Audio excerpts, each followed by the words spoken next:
I never imagined my life could change so drastically in such a short time. My name is Sarah, and this is the story of how my 15-year marriage to Mark disintegrated, and how my relationship with my nephew Jake transformed into something I could never have foreseen. It all began about a year ago.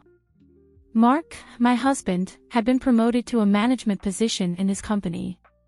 It was an opportunity he had worked hard for, and I was genuinely happy for him. However, it didn't take long for the long work hours to start affecting our home life. At first, it was just a missed dinner here and there, then it became routine. Mark would leave before dawn and return long after I was already in bed. Our weekends, which we used to spend together, were now filled with him working on his laptop or attending emergency calls from the office. Slowly, loneliness began to set in. Our house, once a cozy home, became an empty and silent space. I tried to keep myself busy with my work as an art teacher, but the nights were especially difficult. It was during this time that Jake, my sister's son, began to visit me more frequently. Jake had just graduated from college and was working on his first startup. He was intelligent, charismatic, and, I must admit, incredibly handsome. At first, his visits were brief and casual. He would stop by for coffee after work or to ask for my opinion on some project. Over time, these visits became more frequent and longer. We started having dinner together a few times a week, talking about everything and nothing at the same time. It was comforting to have someone to talk to, someone who really listened and was interested in what I had to say. One night, after a particularly enjoyable dinner, Jake and I were sitting on the couch, talking about his plans for the future. He spoke with such enthusiasm about his dreams and aspirations that I couldn't help but feel infected by his energy. "Aunt Sarah," he said, his eyes shining with a mixture of curiosity and admiration, "did you ever have dreams like this? Things you wanted to achieve, but never had the chance?" His question took me by surprise. It had been so long since someone had asked me about my own desires and aspirations that I was momentarily speechless. When I finally responded, it was as if a dam had broken inside me. I talked about my desire to travel the world, to exhibit my paintings in famous galleries, to write a book about art. Things I had buried so deeply that I barely remembered them. Jake listened to me with an attention that made me feel truly seen for the first time in years. When I finished speaking, I realized that silent tears were running down my face. Jake, without saying a word, reached out and gently wiped a tear from my cheek. It was such a simple gesture, so innocent, but it sent a wave of electricity through my body. Our eyes met and, for a moment, time seemed to stand still. I could feel my heart beating hard in my chest, and a tension that had never existed before between us filled the air. It was Jake who broke the moment, abruptly standing up and mumbling something about it getting late. After he left, I sat on the couch for hours, replaying the night in my mind. What had happened? Why was my heart still racing? And why, for the first time in years, did I feel truly alive? In the days that followed, I tried to rationalize my feelings. Jake was my nephew, after all. Besides, I was a married woman. What I was feeling was just the result of loneliness, of Mark's lack of attention. Nothing more. But the more I tried to deny it, the more my thoughts turned to Jake. I began to long for his visits, to count the hours until he arrived. Our dinners became more frequent, our conversations more intimate. We talked about our fears, our hopes, our most secret dreams. One night, about 2 months after that first night on the couch, I had a particularly ugly argument with Mark. He had forgotten our wedding anniversary, once again lost in his work. When I confronted him, he accused me of being selfish, of not understanding the pressure he was under. Hurt and furious, I sent Jake a message as soon as Mark stormed out. He arrived within minutes, concern evident in his eyes. "What happened, Aunt Sarah?" he asked, sitting next to me on the couch. I told him about the argument, about how I felt neglected and invisible in my own marriage. Jake listened in silence, occasionally holding my hand in a gesture of comfort. When I finished speaking, he drew me into a hug. "You deserve more than this, Sarah," he whispered in my ear. "You deserve someone who sees how incredible you are." I pulled away slightly, looking into his eyes. What I saw there took my breath away. Desire, admiration, and something deeper that I dared not name. I don't know who moved first. One moment we were looking at each other, the next, our lips met in a passionate kiss. Years of repressed desire, loneliness, and frustration exploded in that kiss. My hands tangled in his hair as he pulled me closer. All rational thought disappeared from my mind. At that moment, only Jake and I existed, our bodies moving in perfect synchrony. We made love right there on the couch, with an urgency and passion I had never experienced before. Every caress, every kiss, every sigh felt right, as if our bodies had been made for each other. Afterwards, lying in each other's arms, the reality of what we had done began to sink in. I had betrayed my husband. With my nephew. The weight of guilt threatened to crush me. Jake must have sensed my tension, because he pulled me closer, planting a soft kiss on my forehead. "Don't regret this, Sarah," he whispered. "I love you. I think I've always loved you." His words should have shocked me, should have made me recoil. But instead, I felt a wave of relief and happiness flood over me. Because I loved him too. And that realization changed everything. In the months that followed, Jake and I met whenever we could. Every stolen moment, every secret kiss, every night of passion was like an oasis in the middle of the desert my life had become. I knew what we were doing was wrong. I knew we would eventually have to face the consequences of our actions. But in those moments, in Jake's arms, I felt alive in a way I hadn't felt in years. Mark remained distant, increasingly absorbed in his work.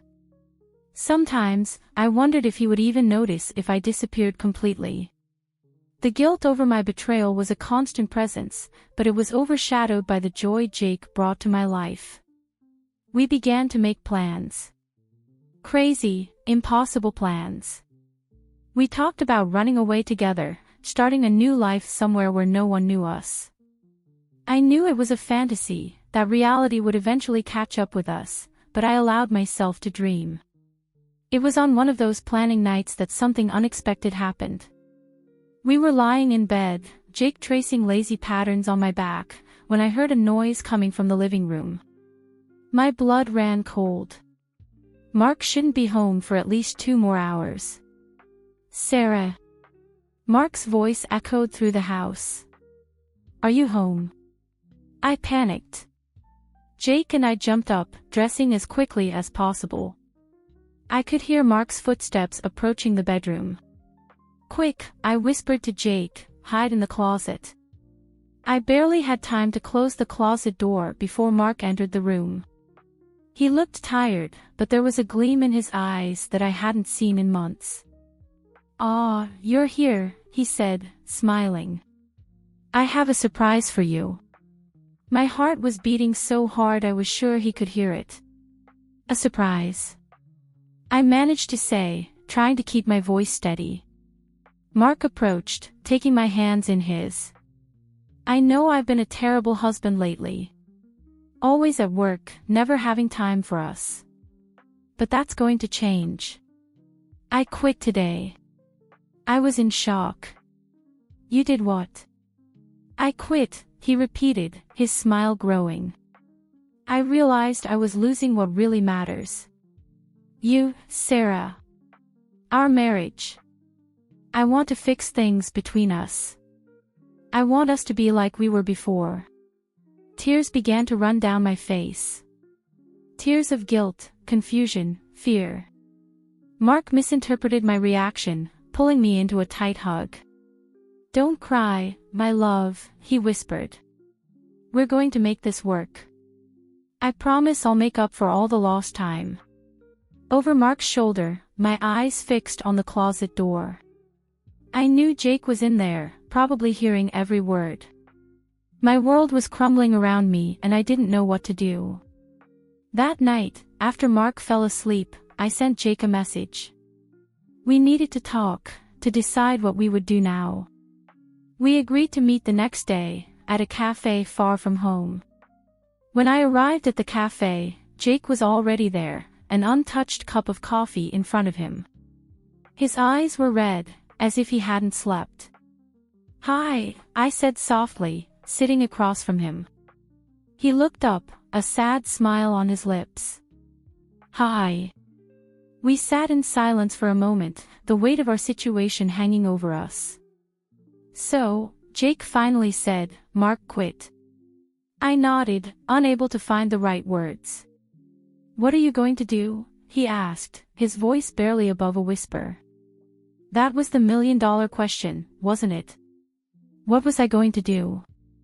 On one hand, there was Mark, my husband of 15 years, promising to change, promising to be the man I remembered falling in love with. On the other hand, there was Jake, young, passionate, making me feel alive in a way I hadn't felt in years. "I don't know," I finally admitted. "Part of me wants to believe Mark, wants to give our marriage a chance. But another part. Jake encouraged, hope shining in his eyes. "Another part can't imagine my life without you," I completed, tears forming in my eyes. Jake reached out, intertwining his fingers with mine. "Run away with me," he said abruptly. I blinked, surprised. "What?" "Run away with me," he repeated, more firmly this time. "We can go anywhere, start a new life together. No lies, no guilt. Just the two of us." For a moment, I allowed myself to imagine it. Jake and I, in some distant city, free to love each other openly. It was a tempting image. But then reality set in. "We can't," I said softly. "You know we can't. There's too much at stake. Our families, our careers." Jake nodded slowly, disappointment evident on his face. "So, what do we do?" I took a deep breath, knowing that what I was about to say would change everything. "I think we need to take some time apart. I need to try to fix my marriage, see if there's still something there to save." The words felt like ashes in my mouth, but I knew it was the right thing to do. Jake remained silent for a long moment, his eyes fixed on our still intertwined hands.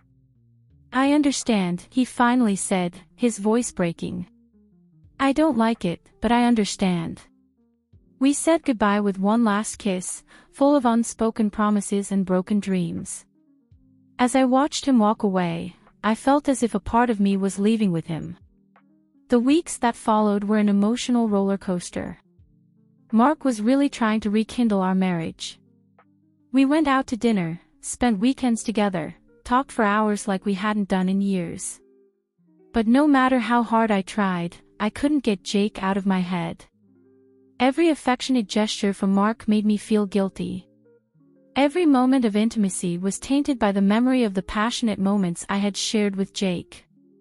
It was as if I was living two parallel lives, unable to fully commit to either of them.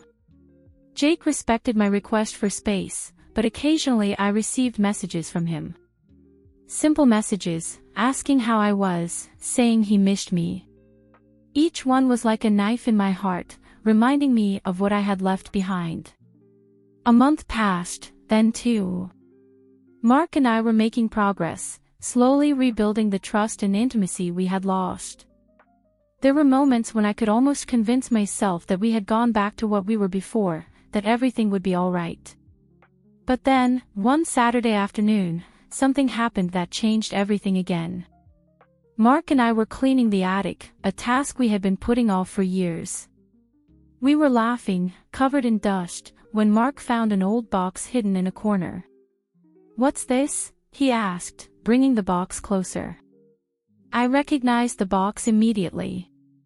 It was where I kept my old paintings, works I had done in college and shortly after, before life and responsibilities took over everything. Mark opened the box, his eyes widening as he saw the canvases. "Sarah, this is incredible," he said, taking one painting after another. "I didn't know you still had these." I felt a lump form in my throat. I had forgotten about them, I lied. The truth was that I looked at these paintings frequently, a painful reminder of the dreams I had abandoned. Mark continued examining the paintings, his face lighting up with each new discovery. "Why did you stop painting?" he asked, finally looking at me. The question caught me off guard. Why had I stopped painting? The answers came in an avalanche: lack of time, lack of inspiration, the demands of day-to-day life. But deep down, I knew that the real reason was simpler and more painful. I had given up on my dreams to fit into the life I thought I should have. I don't know," I replied, my voice barely louder than a whisper. Mark put the paintings aside and came closer to me, taking my hands in his. "You should start painting again," he said with conviction. "You have an incredible talent, Sarah. You shouldn't waste it." His words, although kind and encouraging, hit me like a punch to the stomach. Because at that moment, I realized something I had been trying to deny for weeks. No matter how hard Mark was trying, no matter how much our relationship was improving, a fundamental part of me was missing. Jake had seen that part. He had encouraged me to pursue my dreams, to rediscover my passion. With Jake, I felt complete in a way I hadn't felt in years. "Mark," I began, my voice trembling, "we need to talk." The smile disappeared from his face, replaced by an expression of concern. "What's wrong, Sarah?" I took a deep breath, knowing that what I was about to say would change our lives forever. I haven't been completely honest with you." We sat right there on the dusty attic floor, and I told Mark everything. About the loneliness I felt when he was always working, about how Jake started visiting me, about how our relationship transformed into something more. Mark listened in silence, his face a mask of pain and betrayal. When I finished, he remained quiet for a long moment, just looking at me with a mixture of pain and confusion in his eyes. "Why?" he finally asked, his voice broken. "Why didn't you tell me how you felt? Why did you turn to him?" Tears were freely running down my face now. "I tried, Mark. I tried so many times. But you were never there to listen. And Jake, he saw me. He really saw me, in a way that you hadn't in years." Mark stood up abruptly, pacing back and forth in the small space. "So is that it?" he asked, his voice rising. "Our marriage ends like this? Because of an affair with your nephew?" His words hit me like a slap, but I knew I deserved every one of them. "It's not just about Jake," I said softly. "It's about me. I realized that I lost a part of myself in this marriage, a part that I want to get back." Mark stopped pacing, looking at me with an expression I had never seen before. It was a mixture of pain, anger, and resignation. "Do you love him?" he asked simply. I hesitated for a moment, but I knew I owed Mark the truth. "Yes," I admitted. "I love him." He nodded slowly, as if processing the information. "And what do you want to do now?" It was the question I had been avoiding asking myself for weeks. But now, sitting on the attic floor, surrounded by the memories of my lost dreams and facing the reality of my broken marriage, the answer came with surprising clarity. "I want a divorce," I said, my voice firmer than I expected. "And I want to start painting again. I want to rediscover who I am outside of this marriage." Mark closed his eyes, a single tear running down his cheek. When he opened them again, there was a sad determination in his gaze. "Okay," he said softly. "If that's what you want, I won't stop you." In the days that followed, Mark and I began the painful process of dismantling our life together. Lawyers were contacted, assets were divided, friends and family were informed. It was one of the hardest things I've ever done, but I also felt a strange sense of liberation. A week after our conversation in the attic, I called Jake. My heart was beating fast as the phone rang, part of me fearing that he had moved on, that I had lost my chance. "Hello?" His voice sounded on the other end of the line, sending chills down my spine. "Jake," I said softly. "It's me, Sarah." There was a pause on the other end, and for a terrible moment, I thought he was going to hang up. Then, he spoke again, his voice filled with emotion. "Sarah. I've missed you." Tears of relief filled my eyes. "I've missed you too," I replied. "Jake, I told Mark everything. We're getting divorced." Another pause, this time longer. When Jake spoke again, his voice was full of caution and hope. "What does that mean for us?" I took a deep breath, knowing that my next words could change everything. "It means I'm ready. Ready to be with you, to explore what we have together. If you still want me." Jake's response was immediate and passionate. "Of course I want you, Sarah. I've always wanted you. But, are you sure? Is this really what you want?" I smiled, feeling a wave of certainty wash over me. "Yes, Jake. It's exactly what I want. You and me, building something together. And I want to start painting again. I want to rediscover my passion for art." I could hear the smile in his voice when he responded. "Nothing would make me happier, Sarah. I can't wait to see your paintings." We met that same night, in a small cafe in the city. When I saw Jake walk through the door, my heart raced. He looked nervous, but his eyes shone with love and hope. We talked for hours, planning our future together. We decided that we would take things slow, giving time for my divorce to be finalized and for our family to adjust to the idea of us as a couple. It wouldn't be easy, we knew that. There would be judgments, disapproval, maybe even rejection from some. But we were willing to face all of that together. In the months that followed, my life went through a complete transformation. I moved into a small apartment where I set up an improvised art studio. I started painting again, hours lost in front of the canvas, rediscovering the joy and passion I had forgotten. Jake was by my side every step of the way, supporting me, encouraging me, loving me in a way I had never experienced before. Our relationship blossomed, growing stronger and deeper every day. It wasn't easy. There were moments of doubt, moments when the weight of others' disapproval seemed overwhelming. My sister, Jake's mother, was furious when she found out about us. It took months before she would even speak to me again. But for every difficult moment, there were 10 of pure joy. The excitement of selling my first painting in a local gallery. The happiness of waking up in Jake's arms every morning. The satisfaction of finally living my life on my own terms. A year after that conversation in the attic with Mark, I was preparing for my first solo exhibition. Jake had helped me organize everything, from finding the perfect space to sending out invitations. On the night of the opening, as I stood in the middle of the gallery, surrounded by my paintings and the people who had come to support me, I felt a wave of gratitude wash over me. Gratitude for Jake, for his unconditional love and support. Gratitude for the courage I found to follow my heart. And yes, even gratitude for Mark, for giving me the freedom to find my true self. Jake approached me, wrapping his arm around my waist. "You look incredible," he whispered in my ear. "And your paintings are wonderful.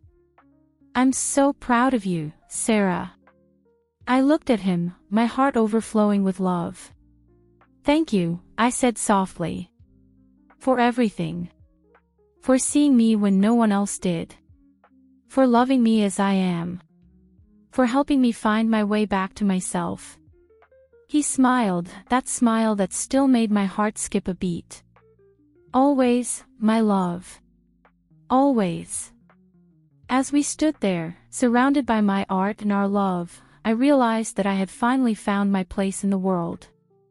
It wasn't where I expected to be a year ago, but it was exactly where I was meant to be.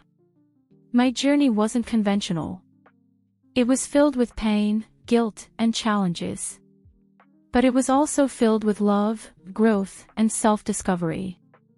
And in the end, I realized that sometimes you need to get completely lost to truly find yourself.